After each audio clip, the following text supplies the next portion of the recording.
Hello everyone and welcome back to a new video. As always, if you're new to the channel, what we're doing here is we are recreating the entire land of Hyrule in the art style of the Wind Waker. Welcome Zelda fans. Yeah, I mean, just like to give you just the general background real quick, I do this every video. If you've played Wind Waker, you know that all the islands of the Great Sea are really the mountaintops of Hyrule, but we never get to explore Hyrule in the game. We only see a small fraction of it. You know, we have this area around the castle, but that's it. And yet there's an entire sea chart of islands that we know are these mountaintops, and we never get to see what really lies below them until now. This is Wind Waker Unflooded, a 3D modeling fan project, reimagining Hyrule in the art style of the Wind Waker. That's the spiel. That's the intro. But yeah, welcome everyone. Welcome to the video. Just a couple of extra background questions that I've been getting in comments recently. This is all made in Blender. First and foremost, I am a Blender user. Take it or leave it. But yeah, I mean, and timeline wise, a lot of people have been asking this too, and there's some videos where I don't mention this, but if you're asking like, is this like is this Wind Waker if it was unflooded during Ganondorf's wish? What is this? It's basically Wind Waker during its prologue. If you know the prologue of the game, which recaps the events of Ocarina of Time, right? And it shows, it shows Hyrule, shows Ganon taking over Hyrule in Ocarina of Time, shows Link facing off against Ganon at the end of Ocarina of Time, right? And so this world takes place in the panels of the prologue after that, right? Where there's basically that wide shot in the panel of the prologue, right? Where you see Link riding away on his horse, the castle in the middle, and Ganondorf creeping back in the distance. And that's basically, that panel is basically when this project takes place. This is as Ganondorf is rising again. Ganon's new tower has been built. But also Hyrule Castle Town has not been destroyed yet. It's still intact. So all those things kind of inform the placement of the timeline. This is Hyrule right before the Great Flood. So it's both at its peak, but right before the end. And I think that's a really interesting thing timeline wise. And I think there's a lot of interesting things to play around with that. It's kind of, we talk about ancient Rome. That's why, like, in a couple videos ago, I was making this bathhouse, right? And then someone in the comments, pointed that out. They were like, oh yeah, that makes perfect sense to do a bathhouse in Hyrule and to have references to ancient Rome. Because of course, especially at this part of the timeline, Hyrule there's a lot of similarities to the fall of Rome. There's definitely things to think about there. And I definitely want to bring that all to life. And there's so many historical things that I'm drawing from.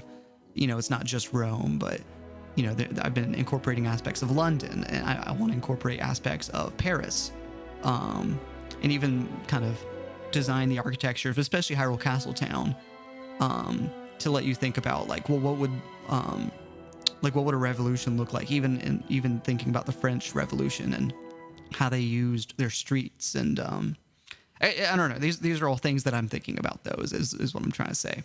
But Today, what are we working on today? I don't know. I'm actually not watching the time lapse as I'm recording this, so who knows? But but we're working on Snowpeak Ruins today, famous location from Twilight Princess. As y'all know, I've been totally open to incorporating locations from all the Zelda games that makes at least a little bit of sense, or slightly less sense here and there. But I am kind of loose with that, and I know I still get comments every now and then going both ways about, especially locations from Breath of the Wild. I get comments that, some of y'all are saying that like, oh yeah, like the Breath of the Wild Hyrule map, like I think those locations are iconic now, and it makes sense to incorporate them even into other versions of Hyrule, just because they're part of the map now. And I get other locations that are like, well, really, like, if this is the timeline and this is the lore, Hateno Village or Breath of the Wild's Kakariko Village may not be built for thousands of years. And my hot take is that, like, if we're really trying to be conscious of the timeline, which I would love, I really want to respect the lore of Hyrule. But I also feel like it's okay to respect it as much as the developers do. I'm not saying the developers don't respect the lore. I'm saying that they are loose with it. They are creative. And I kind of feel that way about this project, is that at the end of the day, it's about being creative. And I really want it to, I want to respect the lore as much as possible and make something that feels like it's Hyrule in that time, in the world of the Wind Waker, before the Great Flood. That's the goal. But I also I do feel like it's okay to do something new and be kind of loose with some things and do new interpretations of places. And it doesn't have to look exactly the way it does in other games. It can be a new version of it. And it's something that we can all, I don't know. I think that's exciting. I think it's fun to say no, this is our own take on things. And there's some, because I guess that's the thing, is this project is about doing, I guess maybe there's 4 different philosophies of modeling at any given time. I may be recreating a location that you've seen before. I may be, I say 4. Let me write this down so I can count it. Because I do think it's kind of interesting to quantify it. So maybe y'all are even thinking about it in the way that in the way that I do. But yeah, I mean, like I said, I think there's 4 types of modeling philosophies that I have at any given time. And that's recreating locations that you see in other games. That's reusing assets. If there's a house that was built in the art and already within the world of the Wind Waker, I may say, oh, that's already a house that exists. Let me just kind of copy paste that a couple times. You see that with Outset Island, with what I've done there. I'm just kind of duplicating what was already there and extending it, basically, right? By copy pasting in that sense. And I think that's fine. So that's 2 things: asset reuse, recreating locations. The third thing I think would be connecting the dots. Basically, sometimes if I'm just connecting things that go between locations. I've made decisions about, okay, there's this landmark here, and then between it, okay, I'm just gonna do some simple terrain going between it. It's not necessarily about being a specific location. It's just connecting the dots to fill out the world.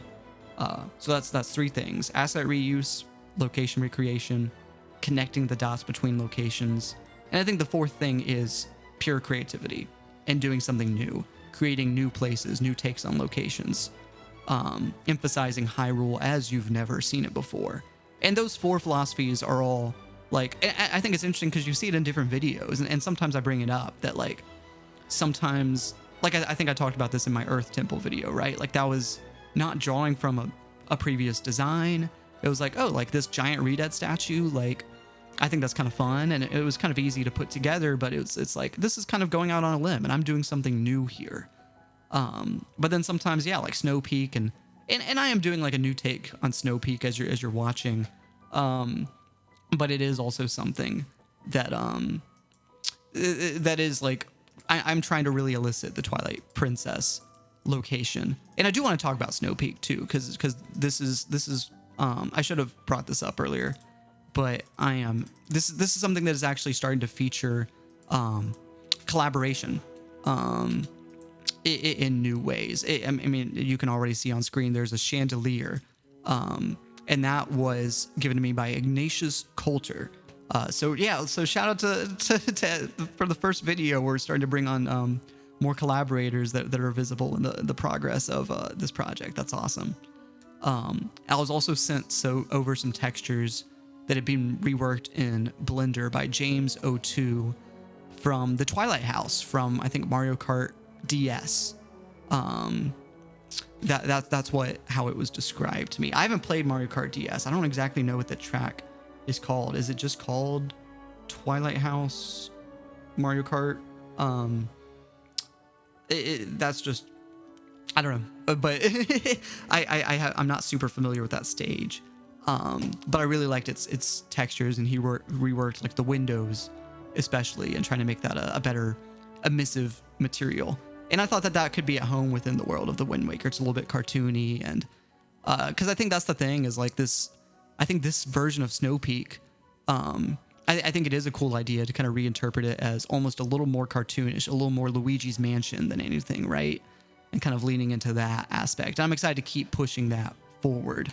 Because the thing is, this is part 1 of Snowpeak Ruins. That's the God honest truth.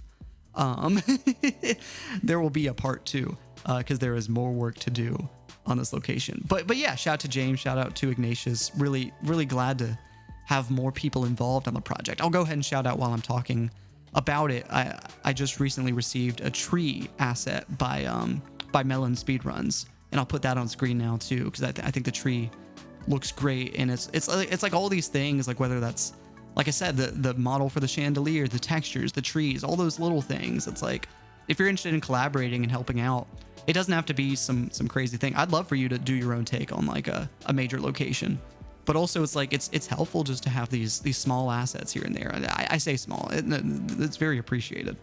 But I just want y'all to hear that if y'all are 3D artists and y'all are watching the video and y'all think, oh, I could help out, but I don't know if I could really do anything big, but I could help out.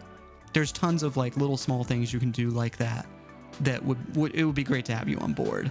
So feel free to, this is just an invitation. Feel free to shoot me an email. I have my email listed on the about page of this channel.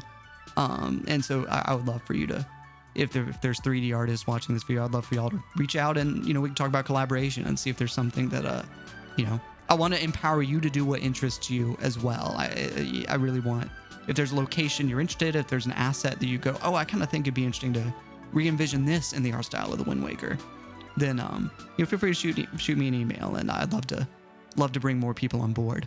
I feel no desire to be the only person doing the modeling, right? I'd love for this to be a group project, and like we've talked about before with just the creativity of this project, I love that we can all bounce ideas off of each other. And even if it is my project ultimately, and I will be making the final creative decisions, I really love that, like, it's not just up to me, and I really value all of y'all's input and being able to share that creative process together, and we can come to conclusions together and discuss ideas together. And all this to say, if you want your voice to be heard, a great way to do that is to leave a comment down below. I read most of the comments. I try to read all of them that I can and respond when able. But that's a great way that, like, if you want to make your voice heard, feel free to comment down below any ideas that you have, locations that you want to see, or feedback that you have on the locations I've already created.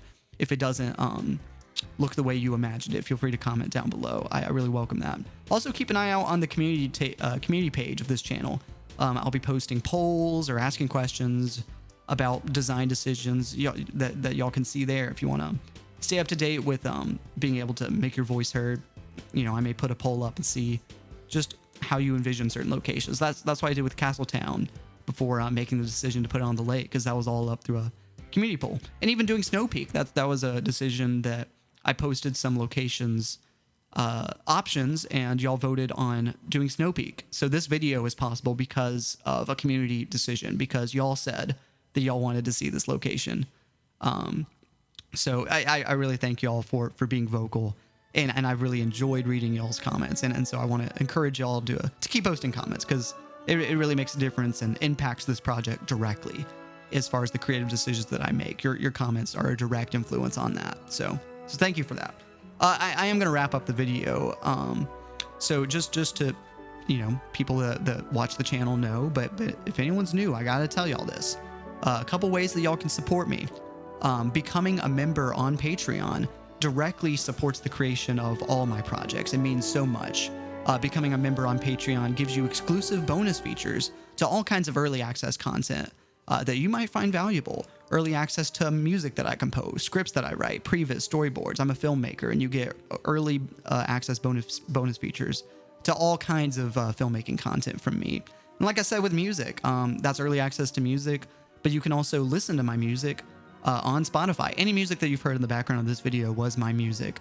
So you can look up Joe Kendrick on Apple Music, Spotify, or wherever you listen to music, and you can support the channel and support, all of my creative endeavors by listening to my music. That's JoeKendrick. Look up Joe Kendrick on Spotify. Thank y'all so much for watching. I really appreciate it every time. But for now, I'll let y'all go.